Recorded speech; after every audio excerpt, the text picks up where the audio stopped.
Targeting. मैं doctor Himanshu Agrawal, associate professor, commerce विभाग, देवनागरी महाविद्यालय मेरठ, आपका प्रस्तुत लेक्चर में स्वागत करता हूं। टारगेटिंग अथवा टारगेट मार्केट एक ऐसी थ्योरी है जो सेगमेंटेशन के बाद शुरू होती है। सेगमेंटेशन, टारगेटिंग एंड पोजीशनिंग तीनों एक ग्रुप की तरह से कार्य करते हैं। इन्हें शॉर्ट में एसटीपी के नाम से भी जाना जाता है।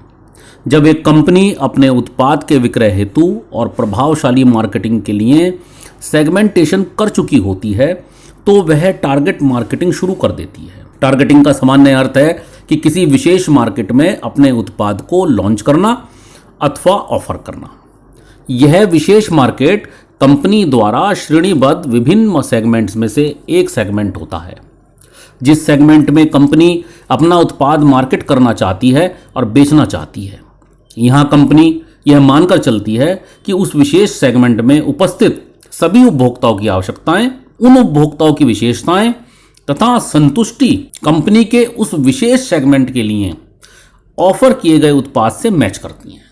इस प्रकार टारगेटिंग का अर्थ है किसी कंपनी द्वारा बनाए गए सेगमेंट्स में से किसी एक सेगमेंट में उपस्थित वातावरणीय तत्वों, उपस्थित उपभोक्ताओं की आवश्यकताओं, विशेषताओं एवं संतुष्टि स्तर के अनुरूप किसी विशेष उत्पाद को उपभोग के लिए प्रस्तुत करना। विशेष मार्केट का चयन करते समय किसी भी कंपनी को दो बड़े घटकों का मूल्यांकन करना आवश्यक रूप से होता है।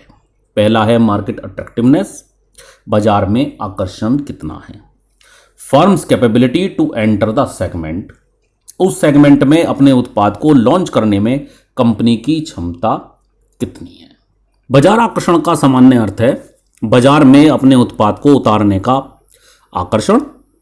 किसी भी कंपनी के लिए यह आकर्षण उत्पाद की किसी भी सेगमेंट में लाभदेयता होती है। इसके अतिरिक्त तीन अन्य ऐसे घटक हैं जिनकी उपस्थिति भी किसी भी सेगमेंट को आकर्षक बनाती है। यह घटक जितनी अधिक मात्रा में उपलब्ध होते हैं उतना अधिक यह बाजार को अथवा सेगमेंट को आकर्षक बना देते हैं। मार्केट फैक्टर्स, बाजार के क्या घटक हैं, सेगमेंट का साइज कितना है, सेगमेंट का बड़ा साइज है या छोटा साइज है, बड़ा साइज है तो ज़्यादा आकर्षक है, छोटा साइज है तो कम आकर्षक है। सेगमेंट में ग्रोथ रेट क्या है, सेगमेंट किस ग्रोथ रेट से बढ़ रहा है, क्या उसका ट्रेंड है, कितने दिनों में। अगर ग्रोथ रेट बहुत स्लो है तो सेगमेंट में कोई रुचि नहीं दिखाएगा बहुत ज़्यादा, और सेगमेंट में ग्रोथ रेट अच्छा है तो ज़्यादा रुचि दिखाएगा। सेगमेंट में मूल्य किस प्रकार से चल रहा है, मूल्य क्या जो सेगमेंट में उपस्थित उपभोक्ता हैं वो मूल्य को कम ज़्यादा करने की कोशिश करते हैं। उपभोक्ताओं की सौदा शक्ति कितनी है, सप्लायर्स की सौदा शक्ति कितनी है, उस सेगमेंट में आने के लिए क्या रुकावटें हैं। देखिए, रुकावटें बहुत इंपॉर्टेंट होती हैं। रुकावटें किसी भी नए एंट्रेंट को आने से रोकती हैं। किसी सेगमेंट में जो उसके अंदर उपभोक्ता अवेलेबल हैं वो उपभोक्ता बहुत हाई क्वालिटी का कोई भी उत्पाद चाहते हैं तो उसके अंदर ज़्यादा कंपटीशन नहीं बन पाएगा, ज़्यादा एंट्रेंट्स नहीं आ पाएंगे। लेकिन वो मार्केट जहाँ पर उपभोक्ता क्वालिटी को बहुत ज़्यादा नहीं देखते, सस्ती चीज़ को देखते हैं, तो वहाँ पर बहुत ज़्यादा कंपटीशन होगा और बहुत ज़्यादा नए एंट्रेंट हर वक्त आते रहेंगे। सेकंड पॉइंट है कॉम्पिटिटिव फैक्टर्स, प्रतिस्पर्धात्मक कौन से घटक हैं। कंपटीशन किस तरीके का है, कंपटीशन बहुत ज़्यादा है, गला काट प्रतियोगिता, परफेक्ट कंपटीशन, इम्परफेक्ट, किस तरीके का कंपटीशन वहाँ है। नए एंट्रेंट कितने आते हैं, नए एंट्रेंट का अर्थ है नई कंपनियां या नए माल बेचने वाले मार्केटर। कॉम्पिटिटिव डिफरेंशिएशन क्या है। कॉम्पिटिटिव डिफरेंशिएशन का अर्थ होता है कि हमारा प्रोडक्ट दूसरे किसी कंपनी के प्रोडक्ट के मुकाबले में कितना सुपर है, कितना क्वालिटी में उन्नत है, प्राइस में कितना कम या ज़्यादा है। दैट इज कॉम्पिटिटिव डिफरेंशिएशन, कि जब हम कंपटीशन में आएंगे तो हमारा प्रोडक्ट दूसरे व्यक्ति के प्रोडक्ट से किस तरीके से भिन्न होगा। थर्ड पॉइंट है political, social and environmental factor. ये तीनों इसलिए एक जगह हैं क्योंकि ये थोड़ा थोड़ा प्रभाव डालते हैं। राजनीतिक क्या मार्केट के अंदर ट्रेंड्स हैं। राजनीतिक का मतलब है जो भी गवर्नमेंट सत्ता में है, स्टेट गवर्नमेंट है, सेंट्रल गवर्नमेंट है, वो किस तरीके के प्रोडक्ट्स को बढ़ावा या उनको डिमोरलाइज करती है। सोशल ट्रेंड्स किस तरीके के चल रहे हैं मार्केट के अंदर। कई बार सोशल न्यूज़ एक चल जाती है, जैसे कि पहले चला था कि मैगी में लेड की मात्रा ज़्यादा है तो लोगों ने मैगी खानी छोड़ दी थी, या स्वदेशी का या भारतीय का एक फैशन चल गया था या आयुर्वेदिक फैशन चल गया तो उसके लोगों ने उसी तरह। सोशल पैटर्न क्या है, एनवायरमेंटल क्या है। देखिए यहाँ एनवायरमेंट का अर्थ बिल्कुल भी सर्दी गर्मी बरसात से नहीं है, या मौसमी एनवायरमेंट से अर्थ नहीं है। एनवायरमेंट का मतलब है चारों तरफ जो भी सराउंडिंग्स हैं उनमें क्या बदलाव आ रहे हैं, दैट इज एनवायरमेंट। तो ये मार्केट अट्रैक्टिवनेस को कंबाइंड रूप से कंट्रीब्यूट करते हैं। किसी भी कंपनी की क्षमता का अर्थ होता है कंपनी सेगमेंट में उपलब्ध संसाधनों का कितना प्रयोग कर सकती है, कंपनी के पास कितनी कॉस्ट एडवांटेजेस हैं। कॉस्ट एडवांटेजेस का अर्थ होता है कि लागत कब होने के कारण किसी प्रतिस्पर्धात्मक अवस्था में होने वाला लाभ, या कंपनी अपनी लागत को किस लेवल तक कम कर सकती है, या उसकी लागत, उसके उत्पाद की लागत दूसरे व्यक्ति के उत्पाद की लागत से कितनी कम है, उतना उसके पास मार्जिन ज्यादा होता है। देखिए मात्र बाजार में आकर्षण है, इस बात से कभी किसी कंपनी को सफलता नहीं सिद्ध हो सकती। ऐसा संभव है कि बाजार या सेगमेंट तो बहुत आकर्षक हो, बहुत पॉसिबिलिटीज उसके अंदर हो, लेकिन उसके जो संसाधन है कंपनी उसके क्षेत्र में ही ना पाए, वो उस तरीके का प्रोडक्ट ही ना दे पाए, उसके संसाधन कम हो और बाजार में संसाधन की ज्यादा आवश्यकता हो, तो ऐसा सेगमेंट लाभदायक होने के बावजूद कंपनी उसमें अपने प्रोडक्ट को लॉन्च नहीं कर पाएगी। टारगेटिंग का क्या महत्व है, एक सिंपल सा प्रश्न है और अधिकतर टॉपिक्स में, सब्जेक्ट्स में आता है। किसी भी टॉपिक का, किसी बात का महत्व क्या है। टारगेटिंग के जो महत्व हैं वो यहाँ पे देखिए एक एक लाइन में लिखे हुए हैं और सब आपको पढ़ने से भी समझ में आ जाएंगे। सबसे पहला महत्व है कि टारगेटिंग ये बताता है कि मार्केट में, अलग अलग मार्केटों में किस तरीके से अलग अलग स्ट्रेटजीज बनानी है। टारगेटिंग किसी भी एक सेगमेंट में सेल्स और प्रॉफिट में को बढ़ाने में सहायता करता है। मार्केट में होने वाली अपॉर्चुनिटीज, आने वाली अपॉर्चुनिटीज, क्या अवसर आने वाले हैं, उनको आइडेंटिफाई करता है, क्योंकि टारगेटिंग हमेशा मार्केट का सर्वे करता रहता है। जो अच्छे ऐसे सेगमेंट जिसमें अच्छा प्रॉफिट हो सकता है उनमें पहले टारगेटिंग की जाती है। जिन सेगमेंट्स में, अभी हमने इस बात को डिस्कस किया था कि जो सेगमेंट्स जिनमें ज़्यादा लाभ हो सकता है, जो लाभदायक, जो आकर्षक हैं, उन्हीं में ही। जो सेगमेंट छोटा है, जिसमें लाभ की संभावना कम है।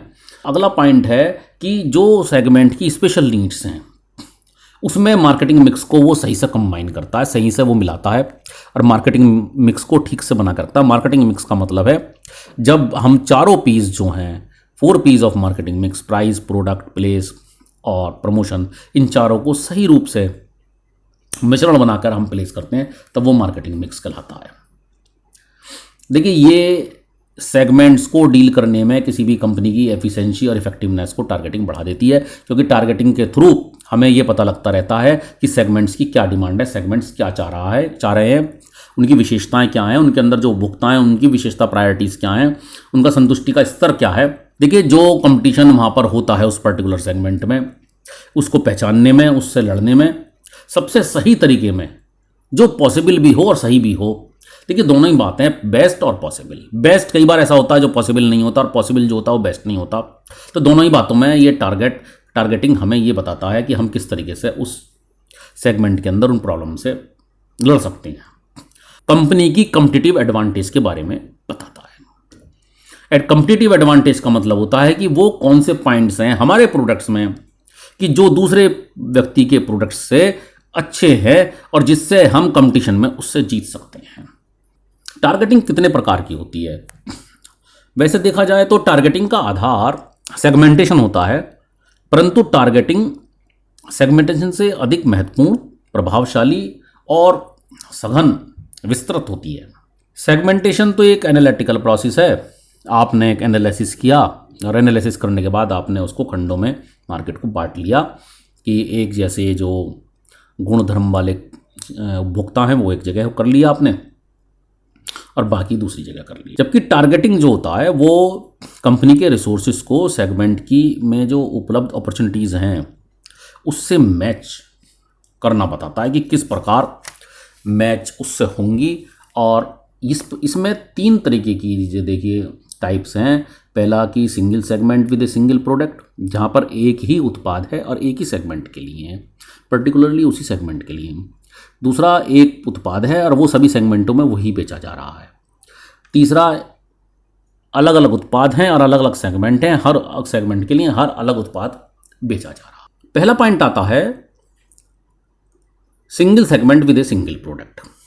इसमें मार्केटर या कंपनी एक सेगमेंट के लिए एक उत्पाद चुनता है, और यह तभी हो सकता है जब कंपनी के पास कई सेगमेंट्स होते हैं, जब कंपनी ने सेगमेंटेशन प्रॉपरली किया हुआ होता है और मार्केट को कई सेगमेंट्स में बांटा हुआ होता है। इसका अर्थ यह भी है कि मार्केटर एक विशेष सेगमेंट की विशेषताओं के आधार पर एक टेलर मेड प्रोडक्ट बनाता है।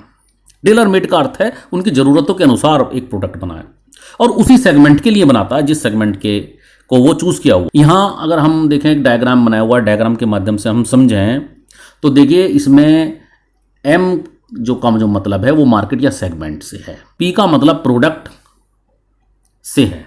देखिए इसमें P2 एक प्रोडक्ट है और वो M1 मार्केट में लॉन्च किया गया है या M1 मार्केट पर टारगेट किया गया है और उसी में बेचा जा रहा है।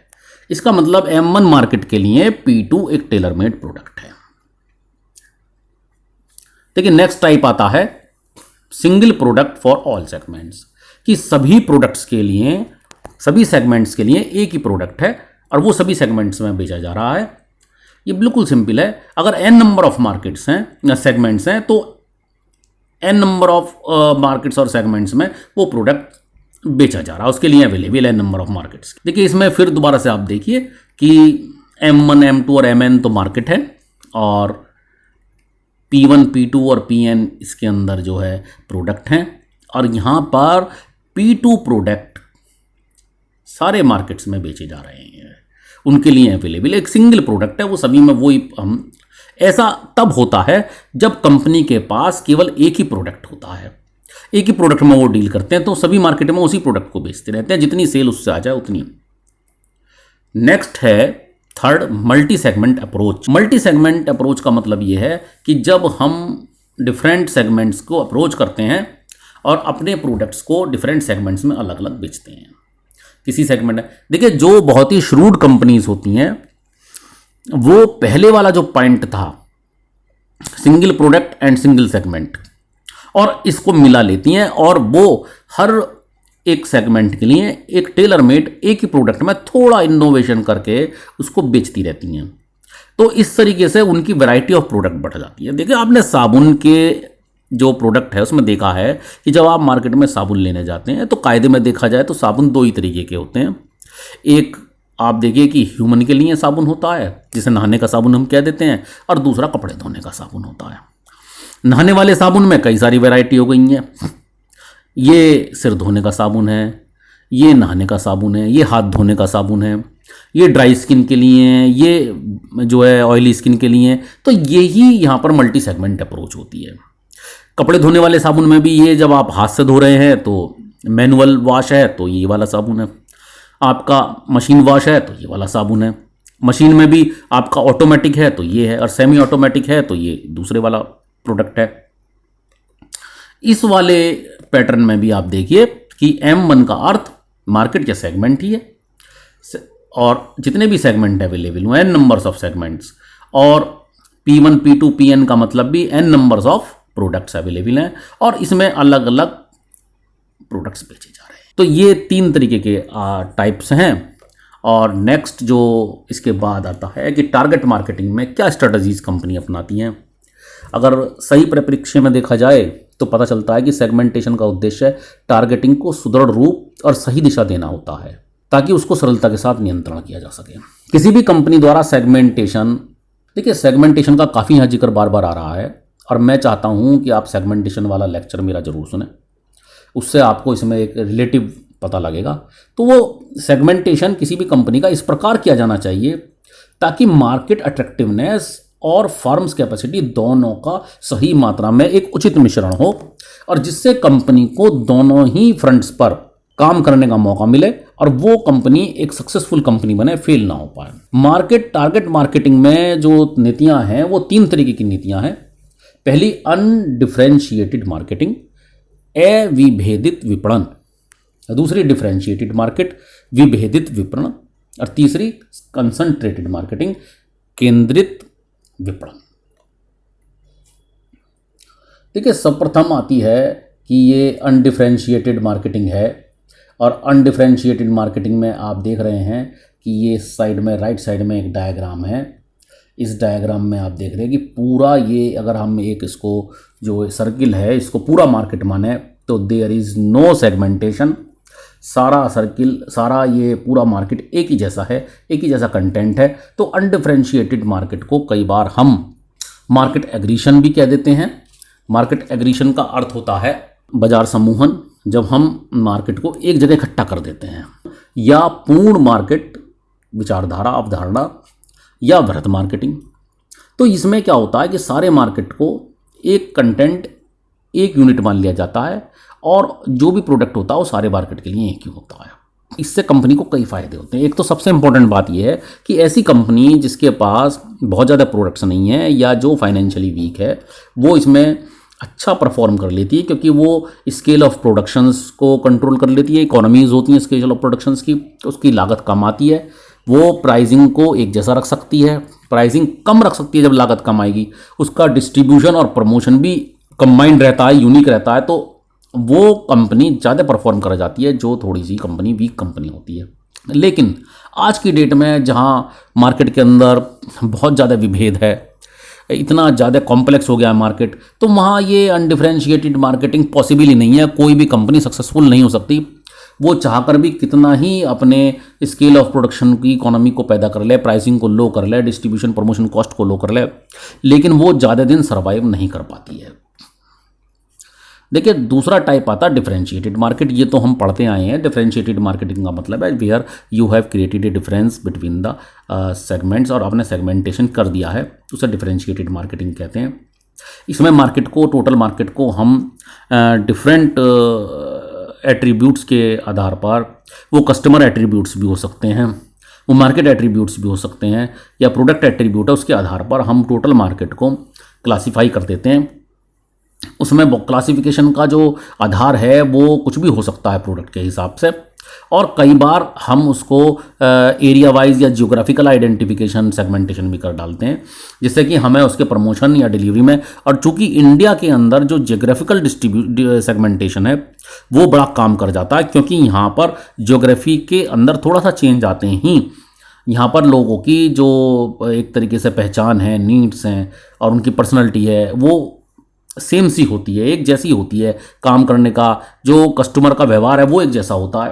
तो डिफरेंशिएटेड मार्केटिंग का अर्थ होता है कि जब हम मार्केट को अलग अलग हिस्सों में सेगमेंटेशन में बांट देते हैं। यहाँ आप डायग्राम में देख भी रहे हैं, यहाँ 4 हिस्सों में अलग अलग बांटा गया है, जो ये इंडिकेट करता है कि जब हम किसी भी बाजार को बांट देते हैं अपने हिसाब से, या उसकी विशेषताओं के हिसाब से, या ग्राहकों की नीड के हिसाब से, तो वो डिफरेंशिएटेड मार्केटिंग हो जाती है। ये बिल्कुल लेटेस्ट और करंट मार्केटिंग टेक्निक है जो चल रही है। टारगेटिंग टेक्निक भी यही है, और टारगेटिंग जो सेगमेंटेशन होता है वो पर केवल टारगेटिंग के लिए ही होता है। देखिए, थर्ड पॉइंट इसमें है कंसंट्रेटेड मार्केटिंग। कंसंट्रेटेड मार्केटिंग एक मॉडर्न कंसेप्ट है और अभी फ्यूचर का कंसेप्ट है। अभी ये इतना ज़्यादा पॉपुलराइज खास तौर पे इंडिया में तो नहीं है, लेकिन बहुत सारे और बड़े कंट्रीज़ जहाँ पर इनकम लेवल ज़्यादा है, परचेजिंग पावर ज़्यादा है, वहाँ काफ़ी ये काम करता है, या कुछ बड़ी कंपनीज़ इस काम को करने लगे हैं। कंसंट्रेटेड मार्केटिंग का मतलब होता है एक तरीके से कस्टमाइज्ड मार्केटिंग, जहाँ पर कंपनी ग्राहक के हिसाब से बिल्कुल पर्टिकुलर हर ग्राहक को अलग अलग वो उसकी नीड के हिसाब से प्रोडक्ट को बना के देती हैं। तो ये देखिए, अभी आप देखें कि अभी रेडीमेड गारमेंट्स आते हैं, लेकिन आप देखें रेमंड्स क्या करता है, रेमंड्स रेडीमेड गारमेंट भी निकालता है और वो टेलर मेड गारमेंट भी निकालता है। तो कंसंट्रेटेड मार्केटिंग ये है कि आप अपने साइज, अपनी डिमांड, अपनी चॉइस के अनुसार, आप अपने डिज़ाइन के अनुसार सिलवा लें अपने कपड़े और पहन लें। ये टोटल मार्केट को क्लासीफाई तो करता है ये वाला टाइप, लेकिन ये एक यूनिकनेस के साथ करता है, और ये खास तौर पे जो हाई परचेजिंग ग्रुप है उसमें वर्क करता है, और ये कस्टमर्स को आइडेंटिफाई करता है कि कस्टमर के किस तरीके का कस्टमर है, उसकी क्योंकि देखिए, जब हम किसी भी मार्केट को कस्टमाइज्ड मार्केट बनाएंगे तो निश्चित है कि उस पर कॉस्ट ज़्यादा आएगी, उसके प्रोडक्ट्स पर कॉस्ट ज़्यादा आएगी। तो ये कस्टमर को सर्विसेज और प्रोडक्ट्स, देखिए आजकल कार मैन्युफैक्चरर्स जो हैं वो भी ये करने लगे हैं कि वो भी आपको टेलर मेड कार्स बनाकर देने लगे हैं आपकी डिमांड पे। तो ये इसमें जो खास बात होती है कि इसमें कस्टमर और मैन्युफैक्चरर एक दूसरे को बहुत क्लोजली अटैच्ड होते हैं, एक दूसरे की लाइक डिसलाइक को वो जानते हैं, और इसमें नीड बेस्ड परचेजिंग कई बार नहीं होती है। इसमें कस्टमर कई बार अपने आप उसको लगता है कि नया प्रोडक्ट आया, बढ़िया प्रोडक्ट आया तो मुझे चेंज कर लेना चाहिए, खरीद लेता है। तो ये इसमें एक यूनिकनेस होती है। इसमें कस्टमर बहुत हाई इनकम ग्रुप का कस्टमर होता है, और जिसको कहेंगे हम महंगा कस्टमर, हाई परचेजिंग पावर वाला कस्टमर होता है। आपने इस बड़े कॉम्प्लेक्स लेक्चर को ध्यान से सुना, मैं आपका धन्यवाद देना चाहता हूँ, और मैं आपसे एक सहयोग ये चाहता हूँ कि आप मेरे YouTube चैनल को सब्सक्राइब करें, बेल आइकॉन दबाएं, जिससे कि भविष्य में जो भी नोटिफिकेशन आए वो आपको मिलते रहें। इस चैनल में आपको फ्री ऑफ कॉस्ट सारे लेक्चर्स मिलते रहेंगे, आगे भी और लेक्चर्स भी हैं, काफ़ी पड़े हुए हैं, आपको देखने चाहिए। और यहाँ मैंने एक कोटेशन भी दी है कि raising hands bring in solution not the problems. अगर आप कहीं भी अपना क्लास में हाथ खड़ा करते हैं या कहीं भी कोई क्वेश्चन पूछते हैं तो question is not a problem, you are seeking a solution. Thank you very much.